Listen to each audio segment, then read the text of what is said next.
Sponsoring Dharma texts today is one of the most virtuous acts as it's always been in Tibet or in India. Why? The only way the Dharma spreads is by knowledge. Knowledge can only be contained in books. Why? If you have the greatest teacher, how long can the teacher live? But the knowledge can live in books. So sponsoring books, or being a head of a department such as, for example, in our publishing department, being head of a publishing department, working in a publishing department, having the honor to write Dharma books, having the honor to write Dharma writings, having the honor to spread Dharma through writing is the most sacred work. If we profane it with the 8 worldly motives, it doesn't become sacred. For us, it's just work with no realization. In the past, the great writers, the great translators, we call them lotsawas, and the great masters who translate and who write, you know, those writers and those masters, we actually paint tankas of them, make offerings, because we are in debt to them. When you write, listen carefully, when you write with no ulterior motivation of gain, fame, money, or material gains, if you write with none of that, and it's before you write, you invoke upon Lama Tsongkhapa, you invoke upon Manjushri, and the pure motivations that made this writing touch someone and change their lives. And there's no ulterior motivation, and we write. Our writing will be different, it will be inspired, and it will flow. And on top of that, when someone else reads it, no matter how basic it is, it will penetrate their heart. If it's written with an ulterior motive, or it's written with a mixed motive, the benefit will be mixed also. So therefore, if Dharma books are important, they're written by people. So don't you think that people must have the correct motivation? If the people or the person that write it doesn't have the correct motivation, then the effect of it will not be as powerful. So if we really believe in the Dharma, and we really believe in helping people, we really, really love other people, everything to do with writing Dharma books, everything to do with writing articles or pamphlets, anything to do with descriptions of Buddhas, anything to do with writing Buddha that gets information out to help them to become enlightened, we will hold it sacred. We will hold the timetable sacred. We will jump at the opportunity if we have that gift. We will see it as a sacred art to bring enlightenment to others through writing. Only by writing and books and information can people become enlightened. Why? None of us have the power of a retentive memory. None of us have the power of retention of memory, means we don't forget what we heard. So therefore, we rely on books. If we rely on books and the author or the writer is tainted or without the right motivation, then it's very damaging. Why is it damaging? Why is it damaging? Because the information may be correct, but will not have that impact on that person. So someone will read the Lamrim and say, that's it? Why? Maybe this person wrote this Lamrim series of translating for money. I want money. I want to be rich. I want to use this organization. You know, like Snow Lion's rich. If I write for them, I'll get a lot of money. I'll be famous. My name will be all over the place. I'll use this to be famous and get money. Okay, and help people. If it's like that, then this sacred book, when people read it, it won't be as powerful because of the motivation of the writer. So if we don't want to do deep meditations and deep practices, and we're too lazy and we want to have fun, or we're just too fat, or we're just too stupid, or whatever, we can gain tremendous merit. We can gain the most merit by writing Dharma more than other objects. I'll tell you why. We can gain more merit than making offerings, retreats at our level, meditations, mantras, if we write with the right motivation. I'll tell you why. The reason you do retreats, the reason you do offerings, the reason you do meditations is to transform your mind so you can benefit others. This one is direct benefit. Direct. So why make offerings? Why do mandalas? Why do all that? You know, and then say I dedicated that everybody will be fine. When we can write a book with good motivation, with no ulterior motivation, but from the heart and devotedly, and dedicate that to our mother.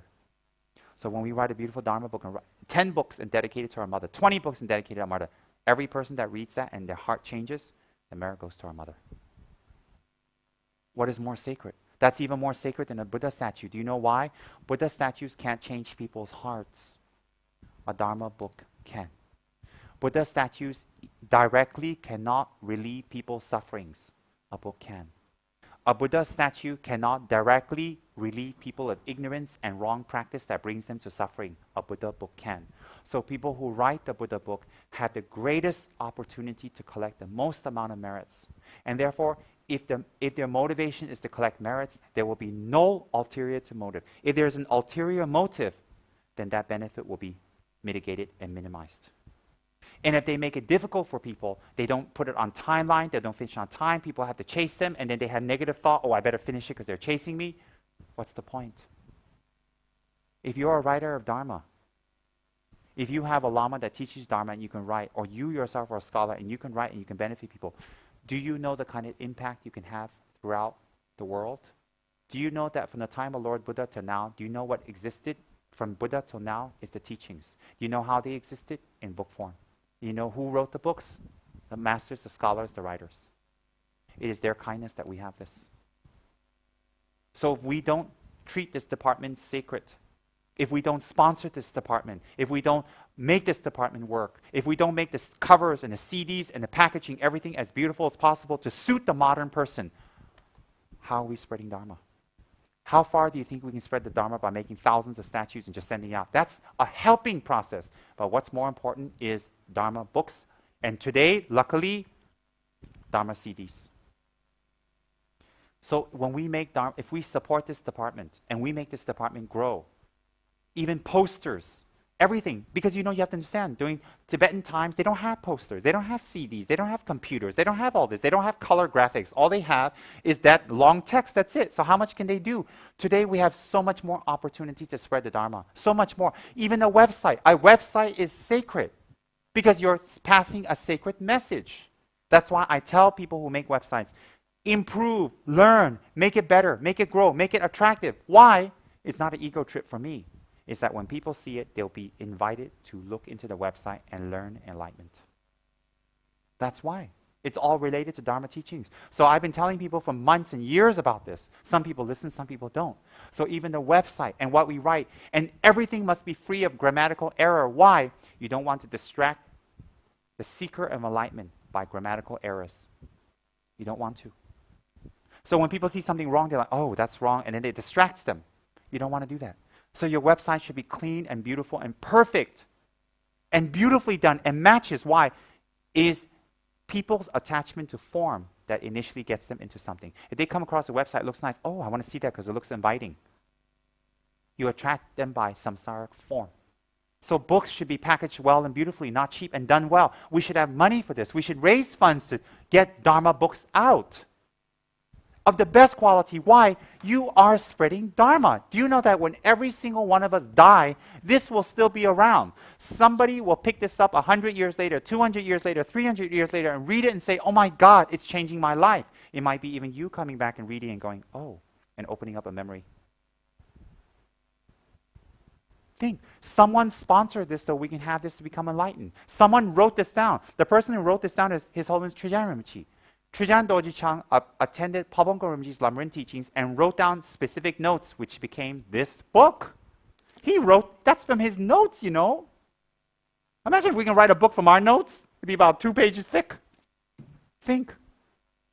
And then on top of that, if we involve ourselves in it from a pure motivation, not monetary, not reputational, but from a pure motivation, and then we push ourselves to do it, and we promote it, the impact we have is incredible. It will be more effective at this point, all right? Listen carefully. It will be more effective at this point than just mantras, sadhanas, prostrations, retreats.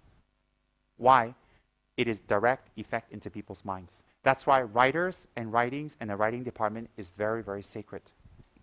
If you read Trungpa's book, I have it. Shambhala Publications, the person in charge of Shambhala met Trungpa by accident, and then Shambhala, later they met, and after they met, the head of Shambhala 30 years ago became Trungpa's student, Chogyam Trungpa's student, and from then on, he was committed to spread Trungpa's teachings throughout the world. And even now, after 20 years of Trungpa's death, he is still in charge of Shambhala Publications, and he publicates other books, but mainly Trungpa's works. Again and again and again. You read, you check out the website. Shambhala came from Chogyam Trungpa's student, who was committed to spreading the Dharma. Same as Lama Yeshe. Lama Yeshe had a student who was a druggie, who didn't do much, who didn't know much, was a hippie in the 70s, who met Lama Yeshe. His name is Rinpoche. He came to Malaysia. He's Irene's friend, in fact. He came to Malaysia to raise funds. Why? He's in charge of all the Lama Yeshe's archives, all the teachings that Lama Yeshe gave in transcript form. In fact, the Hiruka Vajrasattva, most of Lama Yeshe's books is transcript. It is transcript form, very lightly edited. Why? That style is very appealing for many people today. And so Nick Rinpoche is in charge of editing, cataloging, and preserving Lama Yeshe's teaching. You know who put him in charge? He himself, because he thought that would be the best way to preserve Buddha's teachings and his guru's works into the world. For the last 25, 30 years, Nick Rinpoche has been in charge of Lama Yeshe's archives and getting all the Lama Yeshe's books out into the world, all over the world, in every bookstore. Why? One person dedicated himself. Writing is so sacred. Writing is Dharma work. Please don't profane it by being late, by not hitting the deadline, by making people chase you, by making it cheap, by having grammar errors, by not caring, by hoping that someone else will check your work for you. Dharma work is sacred. Do you know why? The only way we can spread Dharma is through words. And that will be the best practice for writers. Writers, in fact, can do a meditation every day to visualize Lama Tsongkhapa and to recite Omara Bazanadi, and to ask for inspiration and blessing that the writings come perfectly and it flows. Visual Dharma, CD Dharma, written Dharma, and writing. If you do this, you will change the lives of thousands and thousands and thousands of people, not just in this generation, all future generations. Do not think your work is just nothing. That's why I take special attention to the writer's requests. When the writers tell me they want at this time, I go to their time. Whether I'm sick or I'm not sick, I will bend myself over for the writers. Why? Writers spread the Dharma, so even Dharma teachers will show respect to writers. You don't understand the depth of all of this if you know the Dharma. So when writers want to write, the Lamas accommodate them. Why? They don't think about the writers, they think about all the people that the writers will touch through the writing. So the Lama has great compassion for all the people that they will touch, and therefore the Lama will accommodate the writers, give them a salary if they want, talk to them, provide a nice place for them, whatever they want. Why? In hopes that slowly the writers themselves transform into Dharma practitioners. They realize what's going on. And through them writing, they have to read and listen and understand the Dharma to write, so they transform. At the same time, their writings hit thousands of people outside. So the Lama themselves will accommodate the writers, will be very kind to the writers, and through sickness, through health, through difficulties, will do their best not to change the schedule, cancel, or do anything out of deep respect for the thousands of people that the writers will touch. So the Lamas have a very special respect for writers. Why? This is the best way to convey the Dharma to the world. So it's all so connected. It's all so holy and so sacred. So the writers must have a sacred attitude. The Lamas must have a sacred motivation to give information to the writers. And the sponsors must be very generous and open and pray in giving this work out. And then the people who work on an administrative level must be very supportive and must be very helpful. And the writers themselves must be very committed. When you commit and you get things on time and you do it from a good motivation, I promise you, you will see your mind transform. And it will spill into other parts of your life. Why? How can Dharma practice not change your lives? And isn't writing Dharma practice? Why is it Dharma practice? You need to sit here for hours listening to it. And then you need to go home thinking about it for hours how to write it. You don't think that's Dharma practice? That is meditation in action. Writers are doing meditation in action. It is a very sacred object. And therefore, people who are like Pat, events promoters, people in the future who promote the Dharma through whatever events, special dinners, special concerts, events, and promote the Dharma and let people know about Dharma, lamas or whatever. When they promote, they have a sacred job of advertising the Dharma to thousands of people. We're not here by coincidence. We're all here by our prayers. We have a purpose in life, and we all met to do something together. So one of us may be the teacher, one of us may be the writer, one may be the torturer of the Lama. You know, there's all types of people. We're all here for a reason. We all here connected for a reason. Some of us have money, some of us have skills, some of us knows business, some of us know how to talk, some of us know how to sell, some of us know how to take pictures, some of us can do websites. Some of us even can run to the hawker place and bring us food. We all have a purpose, and the purpose is to bring Dharma to many other people. So our motivation must be great. It isn't just, oh, I'll write a Dharma book and let me give it on time so those KMP people don't scream at me. And then where's my check, thank you? No. If you make it that cheap, it will be that cheap. If you make it sacred, it will be sacred. Why? It is inherently sacred. So when even your Lama tells you to write, you should immediately get up, make 3 prostrations, offer a kata and many offerings, say, Lama Rinpoche, thank you so much for picking me out to write, to see my ability and see my potential, because the Lama Rinpoche is giving you the very key to enlightenment. So when you resist Lama Rinpoche, when you say, I cannot, or you don't do, or you make excuses not to do it, you push your own enlightenment away. You push the benefit of thousands of people away. And it shows your own stupidity, your lack of appreciation, and your lack of wisdom. Because to you, you think it's just simply writing and getting an article out. And guess what? I'm in the newspapers and boo, boo, boo, bee, bee, boo. No. And then you know what? After you get your paycheck and you hang out in Langkawi somewhere, with 1/3 meter of cloth and jumping up and down in the waves and thinking, well, I did my job. I'm a writer and I got paid and I'm having a good time. Stupid, stupid, stupid. Why? It can be that and much more. Why can it be much more? I will benefit other beings. I will help beings. I will write in such a way, because every single writer is good and bad. Why? The people who you will touch, they say it's good. The people you don't touch will say it's bad. It doesn't matter. There are people who think Lamrim is boring and dry. So what? That doesn't make Pabongam and Trijanamji stupid. It just makes it that we have to reinvent the Lamrim another way to help them, because they have different levels. There are many people who say Lamrim is sucky. They hate it. It's boring. Does that mean Trijanamji, the writer, is stupid? Oh, please. If Trijanamji can be criticized about his Lamrim, forget it. You can be criticized too. You can be criticized. Everything is Dharma. The Lama's mind will focus using ordinary methods to bring enlightenment to others. The Lama's mind will be always focused on that. If we cooperate and listen and follow through, we may not immediately understand, but in the long term, we'll look back and say, oh, now I understand the jigsaw puzzle. If we question and we think our wisdom is more superior than the Lama, it cannot be, because no wisdom can be more superior than Dharma wisdom. No wisdom. So buntings, CDs, advertisements, commercials, things inside newspapers, billboards, sponsor it, do it, advertise, get it out there. Why? What are you getting out there? Not your Lama. Enlightenment. Enlightenment, enlightenment, enlightenment, enlightenment. Use commercialism for enlightenment. Use marketing for enlightenment. Use samsara, marketing, commercialism for enlightenment. Why? That's what appeals to people. And don't have your Lama sitting in some cave in some forest, unkept, unshaved, gross, and disgusting. Have him in a tuxedo. Have him in a suit. Have him wearing something sexy or something obnoxious. Why? That's what people today accept. They're going to take one thing and see your Lama in the cave and say, see you later, I'm not into Milarepa here. Do it the way they like. Why? The motivation is to bring them to enlightenment. Get their websites out perfectly. Don't turn on the website, this works, this doesn't work. No. Get it out on the billboards, all over the city, all over the place. Spread enlightenment all over the place. Let it be mainstream. Let people know that this is mainstream, this is fine, this is all right. The Dalai Lama was so kind. The Dalai Lama advertised for Apple Computer. Do you know they had him on a New York billboard, black and white, huge, in New York, Manhattan. And he sat there with no Zen. This is called a Zen, the rat, all right? He just had his shirt on, and he stood there like this, and he smiled, and there was an Apple Computer next to him, and they just wrote, think different, Apple. Yeah, the Dalai Lama did that.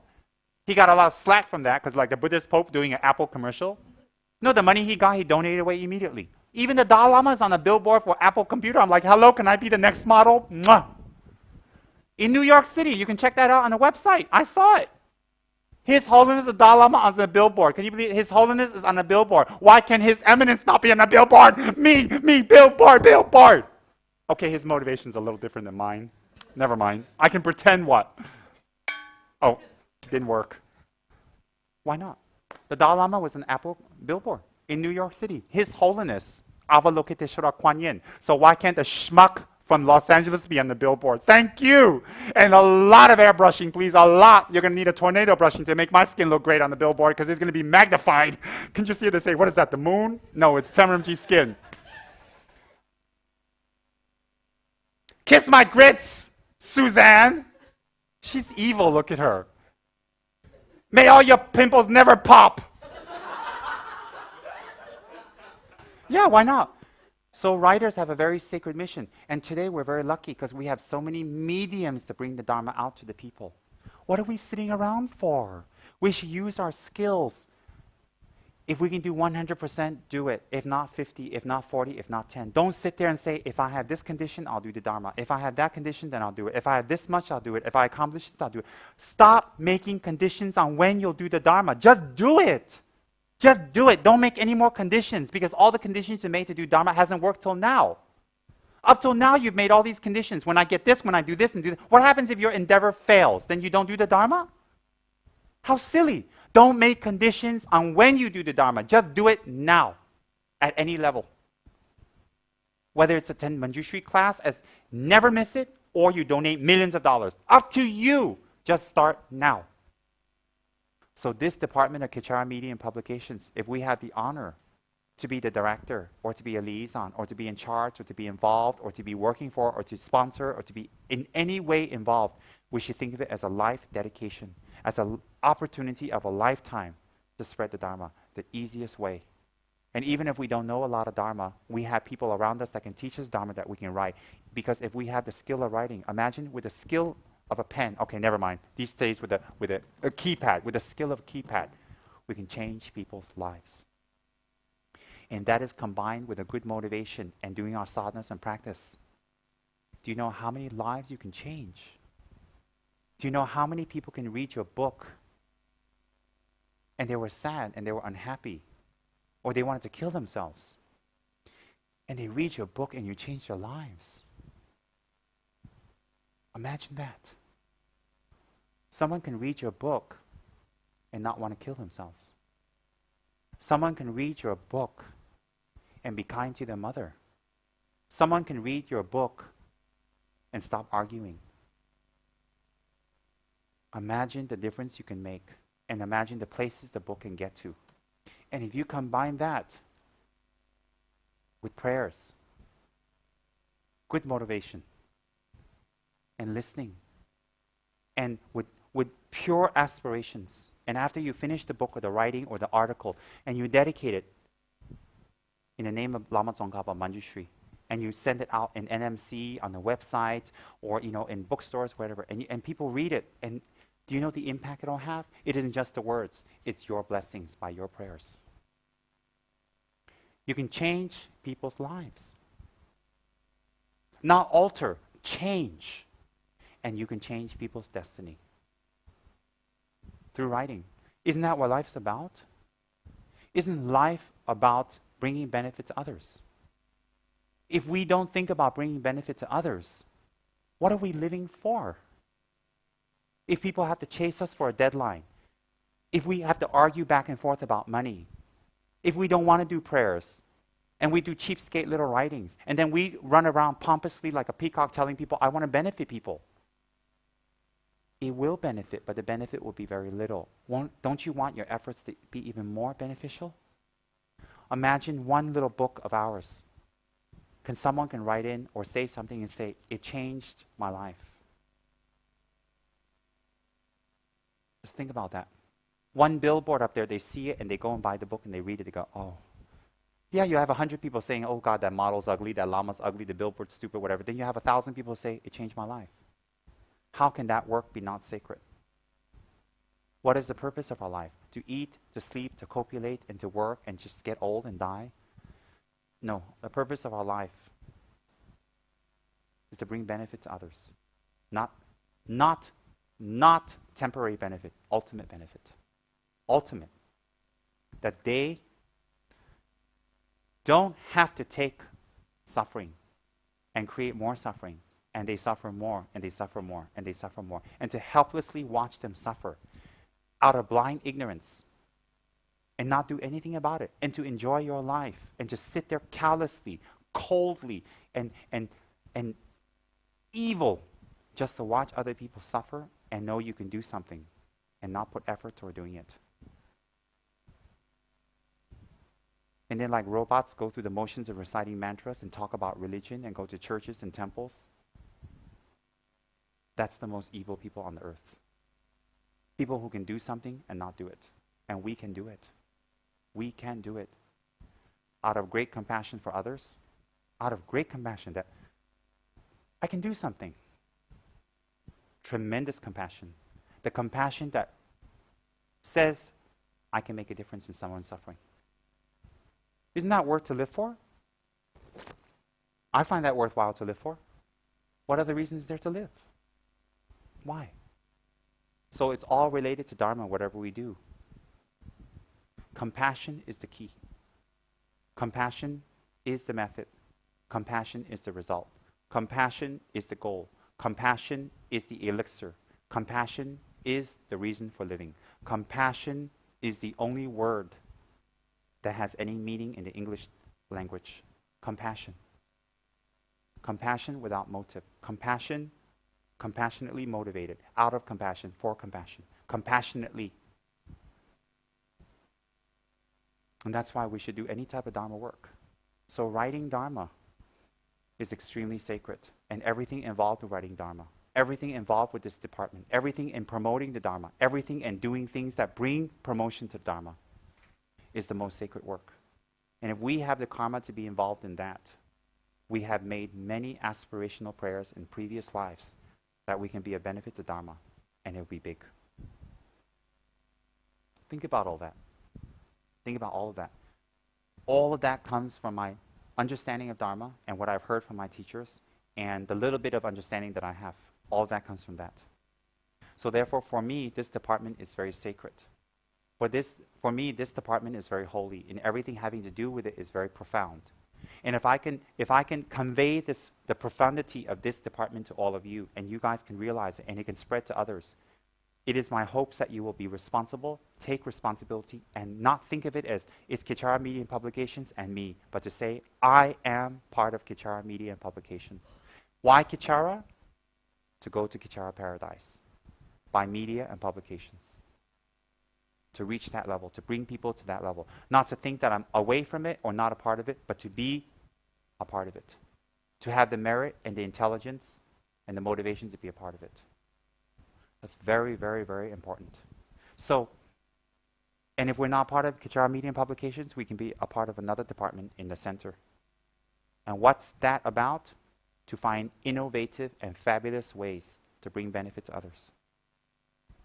Innovative. Based on what? Based on the teachings we hear from our Lama, in our case, me, and the books that we read to support it, and the practices we do every day, and the meditations, the contemplations we do, whether it's in sitting, or we're in the office, or we're just taking a break, contemplative. To think about the benefits of Dharma and the benefits we can bring others, and the transformation of our mind. It's very sacred. Very, very sacred. Imagine the honor and the gift and the ability to change someone's mind from that of ignorance and darkness and sadness and self-deprecation and low self-esteem to someone that has esteem, purpose, love, giving, and compassion. Imagine the honor of introducing those thoughts to people. Then no obstacle can be big enough for you to stop. No obstacle can be big enough to stop you to achieve that. You're sick, you're sick. You're happy, you're happy. You're poor, you're poor. You're rich, you're rich. No obstacle will be big enough to stop you from achieving that aim. Because the sheer joy of bringing others out of suffering or giving them the knowledge, nothing can reward you in this world. Nothing. Nothing in this world can reward you. Nothing. And if you don't believe in next life, believe in this life. The joy you receive when someone tells you, thank you, you've changed my life. You've saved my life. Forget about next life. This life is enough already for me. Have good motivation to do Dharma. Have good motivation to practice Dharma. Have good motivation to listen to Dharma. Have good motivation to practice, listen, and to spread Dharma. It's very important. We have a very sacred job to transform ourselves, and through the transformation of ourselves, we can transform others. Transform not a hypocritical, arrogant, look down on transformation. I'm high, you're not. No, a humble connection to that interdependency of the other person with ourselves and them, that I was there and I had this kind of thinking and suffering and it's not right. And I want to share with you what I've learned so that you don't have to experience as much as I've experienced.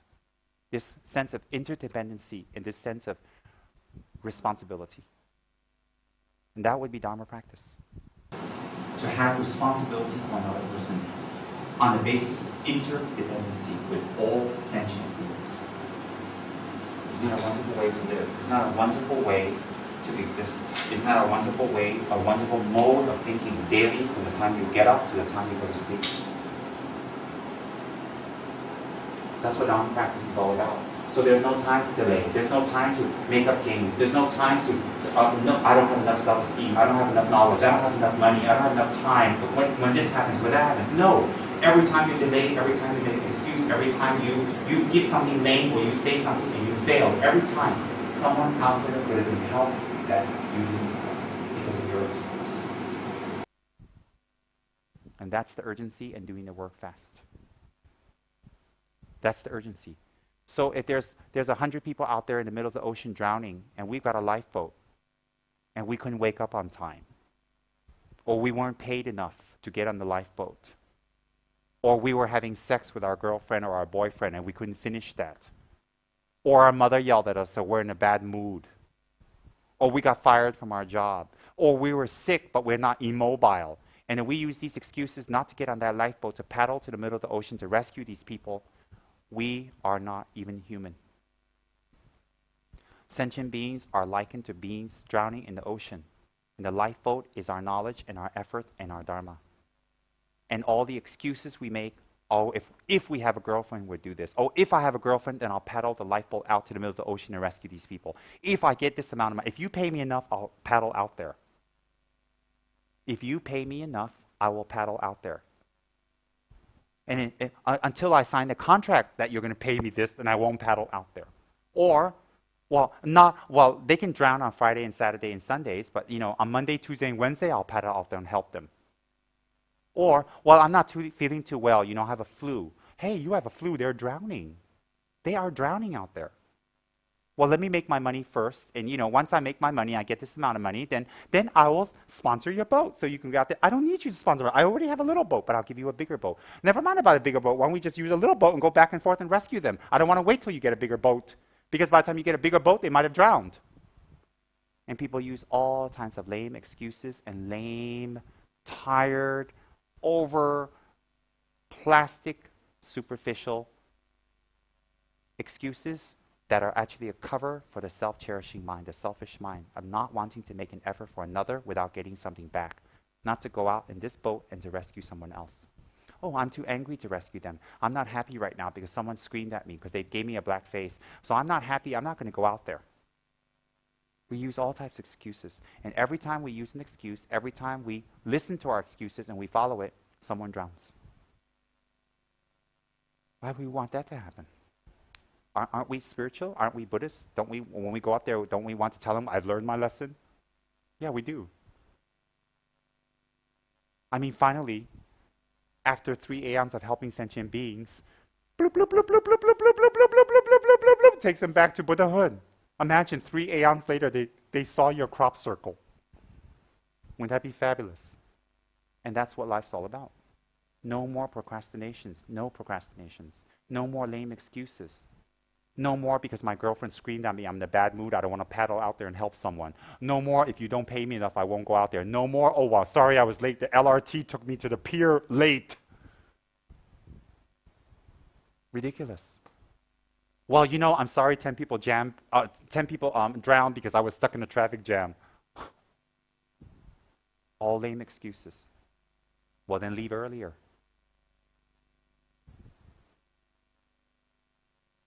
And then all sentient beings have to drown in the ocean of samsara because you didn't get your boyfriend, you didn't get your girlfriend, or your boyfriend threw you out, your girlfriend kicked you.